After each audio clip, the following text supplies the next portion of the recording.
Movie के starting scene में हमें एक लड़का दिखाया जाता है जिसका नाम होता है लाइट। उस वक्त लाइट अपने स्कूल में होता है। तब अचानक ही वेदर चेंज हो जाता है, हवाएं चलने लगती हैं और आसमान से एक बुक जमीन पर आकर गिरती है। वो बुक लाइट को मिल जाती है। लाइट उसे चेक करता है और फिर अपने पास रख लेता है।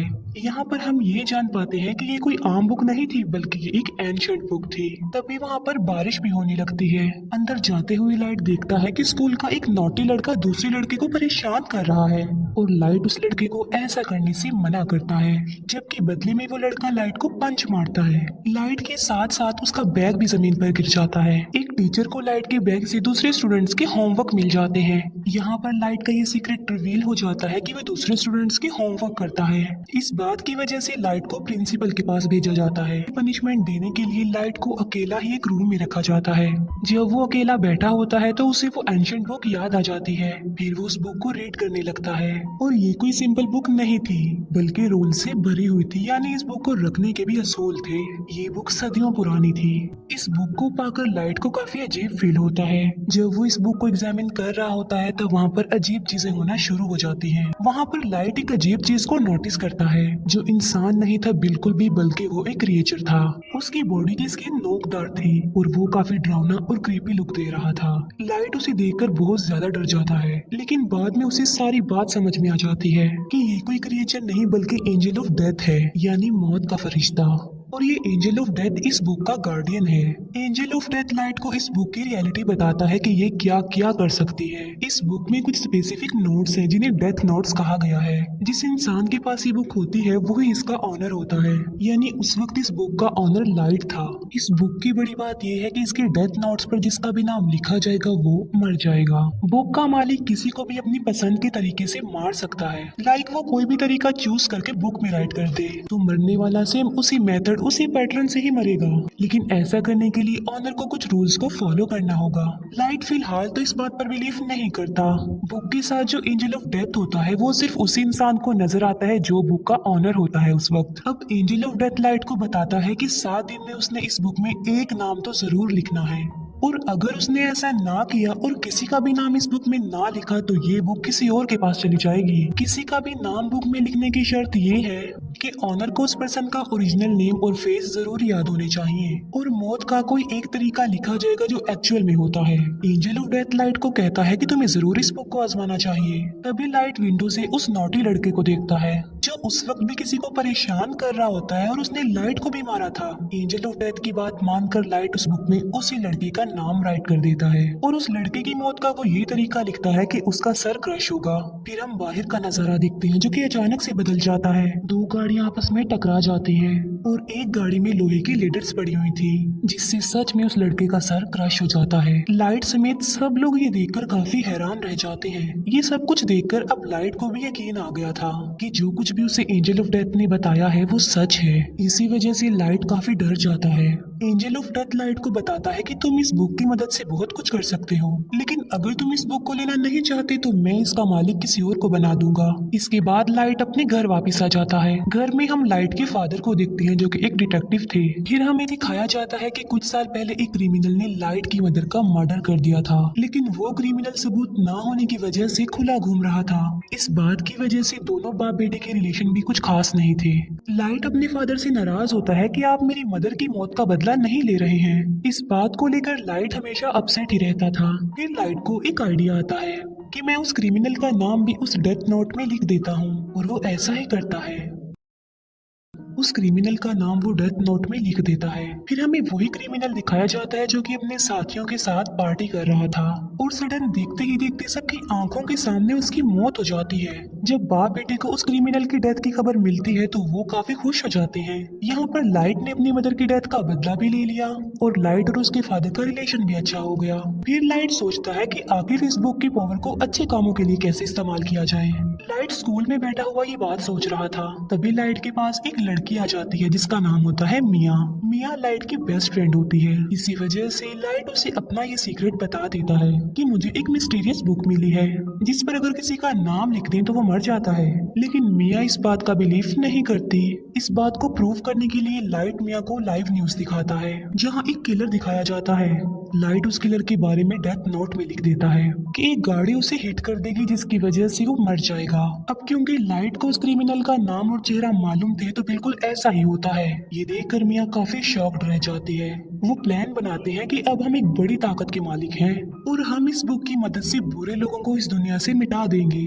बुरे लोग यानी क्रिमिनल्स, किलर्स और इसी तरह के खतरनाक लोग। अब ऐसा करने के लिए उन्हें नाम और चेहरे इजीली इंटरनेट से मिल सकते थे, इसीलिए वो बुरे लोगों के नामों की एक लिस्ट बना लेते हैं और बुरे लोग आहिस्ता आहिस्ता मरने भी लगते हैं। यहाँ पर हम ये भी जान पाते हैं कि बुक का ऑनर मरने वाले पर अपना कंट्रोल भी कर सकता है। लाइट ने अपने लिए एक नाम चुना था और वो था कीरा, यानी जब भी कोई मरता था तो वहाँ पर लाइट कीरा लिख देता था ताकि बुरे लोगों में इस नाम की दहशत फैल जाए और वो गलत काम छोड़ दें कि अब सब क्रिमिनल्स और बुरे लोगों को मारने वाला कीरा आ गया है। और देखते ही देखते पूरी दुनिया में ये खबर वायरल हो जाती है कि कीरा नाम का कोई सीरियल किलर आ गया है जो सबको मारता जा रहा है।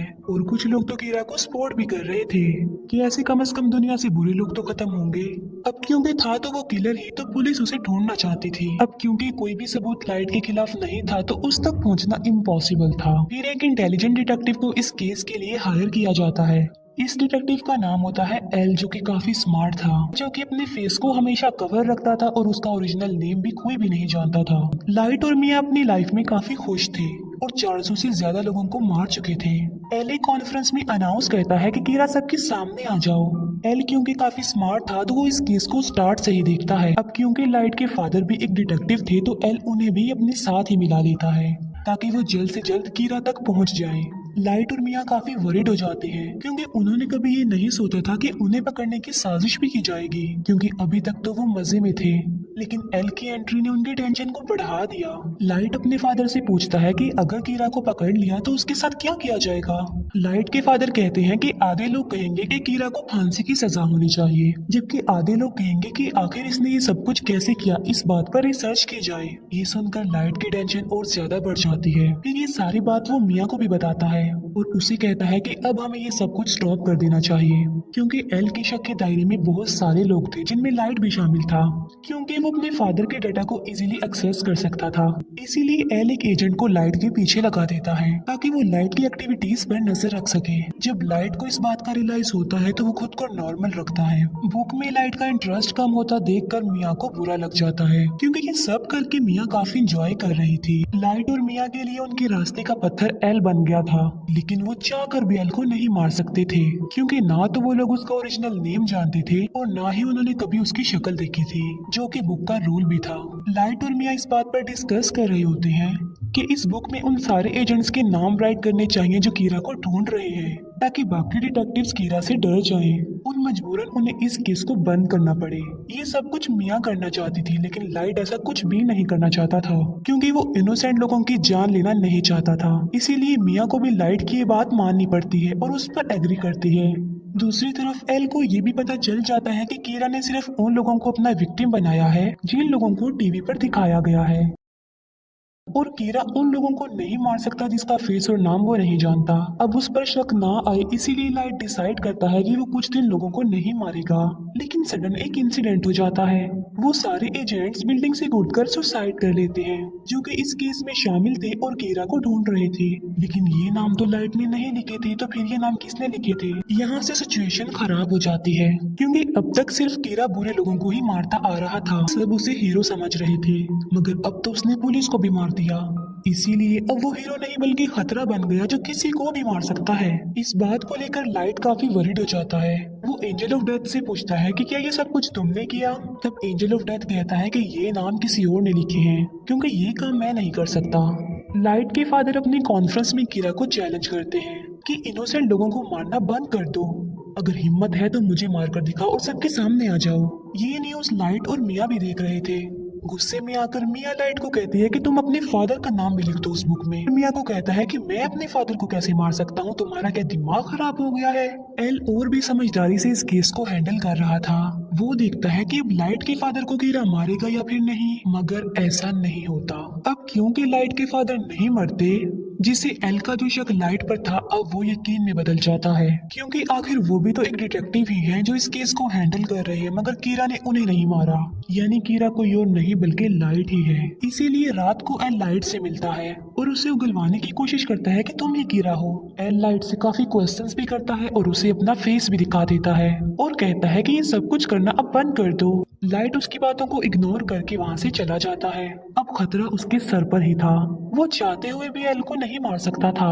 मिया एल को कहती है कि मैं तुमसे प्यार करती हूँ और इस मुसीबत से निकलने के लिए हमें कुछ करना चाहिए। एल को अपने रास्ते से हटाने के लिए लाइट काफी सोचता है। वो कहता है कि एल का चेहरा तो मैं देख ही चुका हूँ, मगर एल का ओरिजिनल नेम उसका फ्रेंड जरूर जानता होगा। लाइट एल के फ्रेंड का नाम उस बुक में राइट कर देता है और उसे अपने कंट्रोल में कर लेता है। अब यहाँ पर बुक का एक और रूल सामने आता है कि अगर ऑनर ने किसी के नाम वाला पेज जला दिया तो वो पर्सन बच जाएगा और उसे कुछ भी नहीं होगा।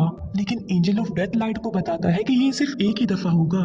अब एल का फ्रेंड लाइट के कंट्रोल में आ चुका था, मगर वो भी एल का ओरिजिनल नेम नहीं जानता था। लाइट उसे कहता है कि किसी भी तरह एल का असली नाम पता लगवाओ। तब एल का फ्रेंड बताता है कि एल एक अकेडमी में जाता था, मे भी उसके डॉक्यूमेंट्स में उसका ओरिजिनल नेम हो, इसीलिए लाइट उसे फौरन अकेडमी में जाने को कहता है। एल का फ्रेंड ऐसे ही करता है और वो अकेडमी में चला जाता है। लाइट का प्लान था कि जब उसे एल का ओरिजिनल नेम पता चल जाएगा तो वो उस पेज को जला देगा जिस पर एल के फ्रेंड का नाम लिखा है, जिससे उसकी जान बच जाएगी और सब कुछ नॉर्मल हो जाएगा। लेकिन एल को डाउट हो जाता है कि उसका फ्रेंड मिसिंग है। उसे सारी बात भी समझ आ जाती है कि लाइट ने उसे भी अपने कंट्रोल में ले लिया होगा मेरा असली नाम जानने के लिए। इस बात से एल काफी वरिड हो जाता है, इसीलिए एल बगैर इन्फॉर्म किए लाइट के घर पर आ जाता है। वो लाइट के फादर को कहता है कि आपका बेटा ही असल कीरा है और इसी ने ही मेरे फ्रेंड को गायब भी किया है। लेकिन लाइट पर किसी को भी शक नहीं था क्योंकि उसके खिलाफ कोई सबूत जो नहीं था। एल उनके घर की तलाशी लेता है, मगर उसे वहाँ पर कुछ भी नहीं मिलता, ना ही वो एंशिएंट बुक मिलती है क्योंकि मिया उसे अपने साथ ले गई थी। फिर लाइट को एल के फ्रेंड की कॉल आती है कि मैं एकेडमी तक पहुंच गया हूं और उसके पास बस थोड़ा ही टाइम रह गया था और एल का फ्रेंड बस नाम बताने ही वाला होता है। जब लाइट पेज को जलाने लगता है तो वो दिखता है कि वहाँ पर तो वो पेज नहीं है बल्कि गायब हो चुका है। इसीलिए नाम बताने से पहले ही एल के फ्रेंड की मौत हो जाती है। इस बात से लाइट को काफी दुख होता है। फिर एक डांस पार्टी में मिया ये राज रिवील करती है कि एल के फ्रेंड के नाम का पेज मैंने ही फाड़ा था और तो और पुलिस ऑफिसर्स के नाम भी उस बुक में मैंने ही लिखे थे। वो बताती है कि अब तो मैंने तुम्हारा नाम भी लिख दिया है उस बुक में। और लाइट की मौत का तरीका ये है कि आधी रात को उसकी हार्ट बीट बंद हो जाएगी और वो मर जाएगा। वो कहती है कि अगर तुम मुझे ये बुक दे दोगे तो मैं तुम्हारा नाम जला दूंगी। यानी मिया ने बुक हासिल करने के लिए लाइट को अपने प्यार के ट्रैप में फंसाया। जब एल को अपने फ्रेंड की डेथ का पता चलता है तो वो लाइट के पीछे पड़ जाता है। एल फिर लाइट को पकड़ ही लेता है, मगर एल वहाँ खड़े एक शेफ को कहता है कि ये कीरा है, मेरी हेल्प करो इसे पकड़ने में। लेकिन वो शेफ एल को ही बेहोश कर देता है क्योंकि वो कीरा का सपोर्टर जो था। भागते भागते लाइट मिया को भी अपने साथ ले जाता है और वो दोनों एक झूले में आ जाते हैं। दोनों ऊपर ही फंस जाते हैं और इतने ही देर में वहाँ पर पुलिस भी आ जाती है। लाइट मिया को कहता है कि अगर तुम मुझसे प्यार करती हो तो इस बुक को तुम टच भी नहीं करोगी, हम एक होकर सब कुछ नॉर्मल कर देंगे। लेकिन मिया लालची थी तो वो उसकी बात नहीं मानती। वो उस बुक को लाइट से स्नैच कर लेती है। ये देखकर लाइट मिया को कहता है कि ये तुमने बहुत गलत किया है। ये सुनकर मिया समझ जाती है कि उस बुक में लाइट ने मेरा भी नाम लिख दिया होगा। अब दोनों के नाम ही बुक पर थे तो सडन दोनों नीचे गिर जाते हैं। मिया की तो मौके पर ही मौत हो जाती है, लेकिन लाइट पानी में जाकर गिरता है। फिर हम लाइट को एक हॉस्पिटल में देखते हैं जो कि कोमा में चला गया था। इसी दौरान और क्रिमिनल्स की भी मौत हो जाती है। वो लोग देखते हैं कि एल का शक तो लाइट पर था लेकिन वो तो कोमा में चला गया है, लेकिन लोग तो स्टिल मर रहे हैं। फिर हम देखते हैं कि जब मिया और लाइट झूले से गिर रहे थे तब एक पेज उस बुक में से निकल कर गिरता है और जल जाता है और उस पेज पर लाइट का नाम लिखा हुआ था। लाइट ने एक समझदारी की थी। जब उसे पता चला कि मिया ने उसका नाम लिख दिया तो उसने बुक में ये लिखा कि अगर मिया उससे ये बुक ले लेगी तो वो मारी जाएगी और वो पेज जिस पर लाइट का नाम लिखा हुआ है वो भी जल जाएगा और लाइट पानी में गिर जाएगा। इसी के साथ ही उसने बहुत सारे बुरे लोगों के नाम भी बुक में लिख दिए थे। एक बुरा डॉक्टर लाइट को पानी से बाहर निकालता है और उसे कोमा में भेज देता है और बाद में वो ही डॉक्टर सुसाइड कर लेता है। फिर एक और आदमी उस बुक को लेता है और उसमें बहुत सारे बुरे लोगों के नाम लिख देता है। बाद में वो आदमी उस बुक को लाइट के पास ले आता है। लाइट भी अब कोमा से बाहर आ चुका था। इसके बाद एल को सस्पेंड कर दिया जाता है, लेकिन वो एक आखिरी बार मिया के घर की तलाशी लेता है और वहाँ उसे मरने वाले सारे पुलिस ऑफिसर्स के नाम मिल जाते हैं, जिसकी वजह से सारा इल्जाम मिया पर आ जाता है। अब वो बुक लाइट के पास आ जाती है और वो भी बिल्कुल ठीक हो चुका था, लेकिन उसे नसीहत हो गई थी कि अब की बाद वो किसी पर भी ट्रस्ट नहीं करेगा। और इसी के साथ ही ये मूवी यहीं पर एंड हो जाती है। Thank you for watching.